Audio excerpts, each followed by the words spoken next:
When silence speaks. It would be foolhardy to expect us not to be critical of the Directorate of States, DOS. However, criticism that is not constructive is nothing more than noise disguised as feedback, meant to wound rather than improve. Every Biafran should go to bed thinking of how to strengthen the struggle if we truly want to achieve results. I was taken aback some weeks ago when the former PRO of IPOB South Africa, Mazi Agha Nnachi, stated in a video interview that it took a meeting between him, myself, Mazi Ofoma, and the IPOB South Africa National Coordinator for him to understand how the IPOB structure works, despite years of serving as national PRO. I doubt he fully understands the structure even now. However, this particular statement, his removal from office, and his joining autopilots are telling on why IPOB South Africa is in its current state. I am not overly concerned by the chaos. As Machiavelli said, the true test of allegiance is crisis. Mazi Nworu has stated that Onyendu, Mazi Nnamdi Kanu himself, said he would hold the DOS accountable if they failed. Some misunderstood this as a statement of blame. I see it as a statement of responsibility. Onyendu has also said, the Directorate of States, DOS, is the highest decision-making body of IPOB. This means that, by IPOB law, the DOS is the final authority within the movement. Therefore, the question of whether the DOS succeeds or fails rests not with Biafrans or the enemies of Biafra, but with the DOS itself.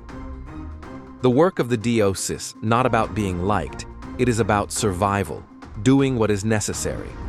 On this front, the leadership has acted decisively, as seen in how they were able to do what's necessary and have kept IPOB financially afloat despite relentless attempts to strangle our resources. Over the past 4 years, they have shown that power must be protected not only from enemies, but also from our own internal weaknesses. We have at certain points said to the DOS, you must address this enemy and the other enemy, thinking it was the best way to protect the organization. Yet we often forget that our strengths can also be exploited as weaknesses, that the same voice that can protect can also jeopardize, that muscle that can restore can also destroy. As a good manager, the DOS has been able to manage their silence successfully. A good leader knows when to speak and when to remain silent. When infiltrator Ikenga became a topic of public discussion, many demanded the DOS speak out. Notably, no one asked IPOB South Africa to clarify the matter until date. It became clear that the demand for the DOS to comment was a deliberate attempt to weaponize their influence against the movement. The DOS navigated that danger with skill. Infiltrators never mean well. Many I have encountered in recent years seem positioned to tarnish the DOS by claiming close ties with its members while simultaneously undermining the struggle. They tell people they talk to Mazi Chika Edoziem and other members of the DOS. They use gossip and insinuations to confuse people, knowing that our people's love for rumor makes them vulnerable to manipulation. Similarly, Nigeria's propaganda machine continues to spread false narratives. Both the infiltrators and the Nigerian government understand that power doesn't just crumble overnight. It doesn't come with mighty warning, like a huge explosion. It crumbles piece by piece, in silent whispers of doubt and the perception of weakness. As strategic as silence is, it is not always strength. Sometimes silence is surrender, and the people are always watching.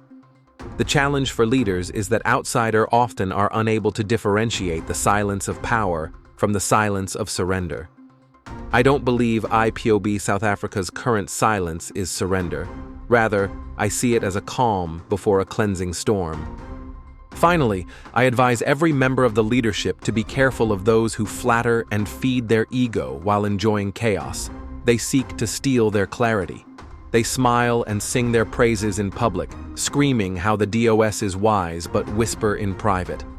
There is also another group to be careful of, those who sing praises of Mazi Nnamdi Kanu while maligning other members of the DOS.